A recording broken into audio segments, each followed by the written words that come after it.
and it was such an emotional moment.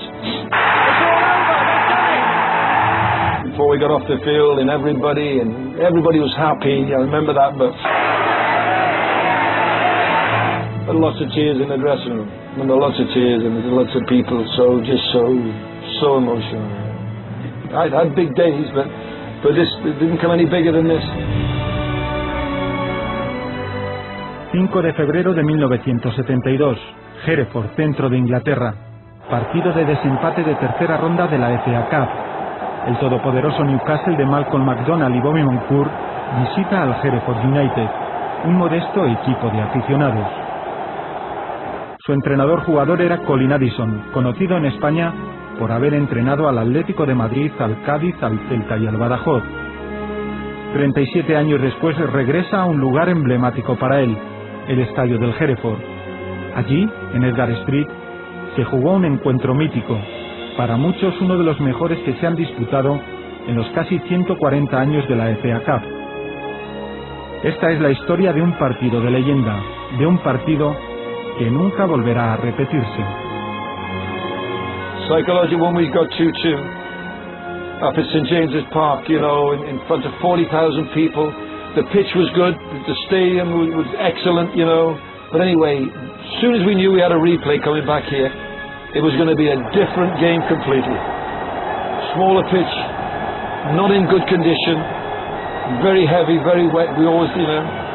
Nobody expected us to beat Newcastle. They came with Malcolm McDonald suggesting that he would maybe score 10 goals against us. A lot of people thought that Newcastle would come here and win maybe 3, 4, 5 goals. I think deep down, I think we didn't believe, truthfully, that we could win. And also, the BBC thought the same thing, because they sent John Watson, who was a junior reporter, thinking that Match of the Day would have just maybe 20, 30 seconds of the Newcastle-Hereford game. And in the end, it became the number one on the program. Todo estaba listo. Llegó el día del partido y todo el pueblo se volcó con el equipo. El interés por ver el encuentro desbordó la más optimista de las previsiones. The interest within the city and the country, such a small club going to take on Newcastle United. And the ground was completely full. People were climbing up the trees. You know, the floodlight pylons, of people were climbing up the floodlight pylons. Just unbelievable excitement. They were very, very close to the pitch. I imagine that the Newcastle players had never played in a situation where fans were so close that you could almost reach out and touch them. Acaba la primera parte con empate a 0 después de que los dos equipos tuvieran claras ocasiones para marcar. At half time,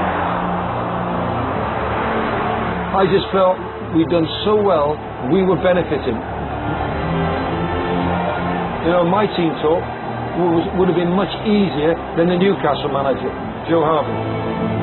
Make up for 12 years. Because for obvious reasons, 0-0, conditions, you know, the longer the game goes on, psychologically again, so is another team talk, another motivation talk at half time. Come on, keep going, we just keep playing, be strong, we can win this game. El reloj avanzaba y nadie lograba anotar un gol, hasta que sucedió lo que la gran mayoría no deseaba. Era el minuto 80 del partido. The goal de Newcastle, I still remember it. Un centro going to Malcolm McDonald, one of the best number 9s, one of the best forwards that's ever played in the Premiership in England. And as the ball's going across the box, and as I turn and look, and Malcolm McDonald's on the far post, the back post, is going to the one person on this pitch that you don't want it to arrive. 1-0. Great centre, wonderful header, no complaint. 3 in the penalty area. McDonald coming in. That's it. El sentimiento de decepción y frustración inundó el estadio. First thoughts, as manager, in all honesty, I thought, that's it, finito, finished. 8 minutes to go, I think. 8 minutes. 8 to 10 minutes to go, I think. 8 or 10 minutes to go. Late in the game, I'm not sure of the time, but late in the second half, we all thought, that's it. I did. Not that we stopped trying, but I just thought, can we come back from this? Can we pick ourselves up? Can we come back from this? When McDonald scored, obviously everybody thought it's 80 minutes, it's 10 minutes to go. That's probably it. And so the difference for me and the rest of the team was that I then came onto the pitch and I was able to shout to them, come on, we can do this, come on guys. I thought to myself, I've got 10 minutes maximum to do something special. If ever I'm going to do something, I have to do it now. Pero 3 minutos después del duro golpe de McDonald, la ilusión comenzó a asomarse por Edgar Street, y lo hizo a lo grande, gracias a Ronnie Redford. Played a little pass, little give and go, little 1-2, what we say in football, We came back to him, and I was right behind it, just where you are, just behind you now, and just hit it. And as soon as it left his foot, it was a goal. You knew. He knew. I knew. We all knew. So there's still a goal that's still talked about now, 37 years after. It's still talked about in Hereford now, and in England, in British football. Radford. Now Tudor's gone down for Newcastle. Radford again. Oh, what a goal! Radford the scorer! Ronnie Radford! Won the goal of the year, the goal of the month, goal of everything, goal of the century, I think. It was a super goal, lovely goal. Everybody, the kids were there, the kids were around him, the people, the players around him got hold of him and gave him a hug and a kiss, But it gave us the chance to have another go. It gave me the chance to have another 30 minutes on the pitch. They looked absolutely full on. You just looked at them, you could see their heads go down. But what really did them was the quality of the goal. The quality of the goal. El partido acaba con empate a 1. La prórroga aguarda a los jugadores. Era el momento de Ricky George. I can remember that it eventually, the ball reached Dudley Tyler. And I was standing on the penalty area with my back to goal. And looking at Dudley, would give it to me. He did give it to me. I'm not sure he meant to give it to me. I think he might have had a shot, but he drove it at my feet.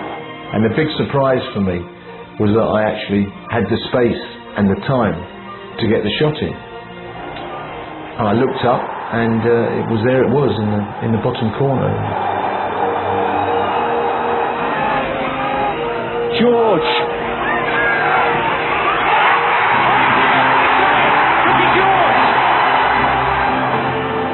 I was a 12-year-old ballboy at Hereford United. When Ricky George scored his goal, I ran onto the pitch like many other young children at the day. I was one of the first to jump off. I jumped off the Newcastle dugout, which we all crowded around Ricky George. Because my career really had been disappointing. But the goal, I knew, of course, it's the most famous goal I'm ever going to score. And it's probably the only goal that's ever going to be on television. They say that afternoon, the 2 goals that we scored, you could hear the other side of the city. We've done the hard part. We've come from 1-0 down, got to 1-1, got our noses in front, 2-1. This is for us now. We don't throw this away now. We don't lose this now. And that's the way it turned out to be. Yes. He must blow any second.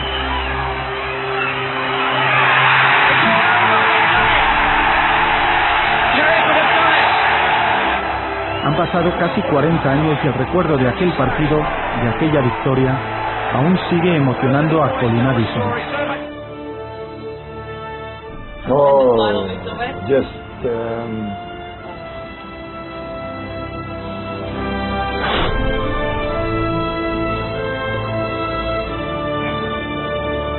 sorry.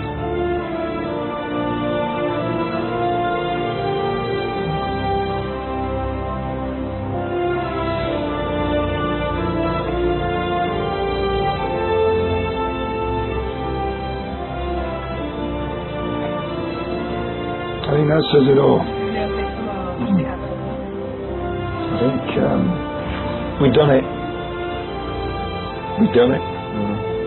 And I remember going in, as you go in the dressing room, there's a little treatment room, physio. And I remember going in there on my own and crying.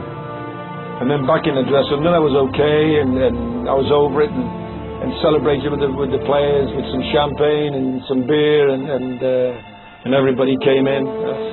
Never experienced anything like that. It was really, really, really, really got at you. Really, for a lot of us, because we knew we might not do anything like that again. And you know, I had some good days with Nottingham Forest, with Arsenal, with Sheffield, and other cup runs, but nothing like this to beat Newcastle. Ocurrió en Hereford un 5 de febrero de 1972, un lugar y una fecha donde siempre permanecerá una parte de quien vivió un día irrepetible.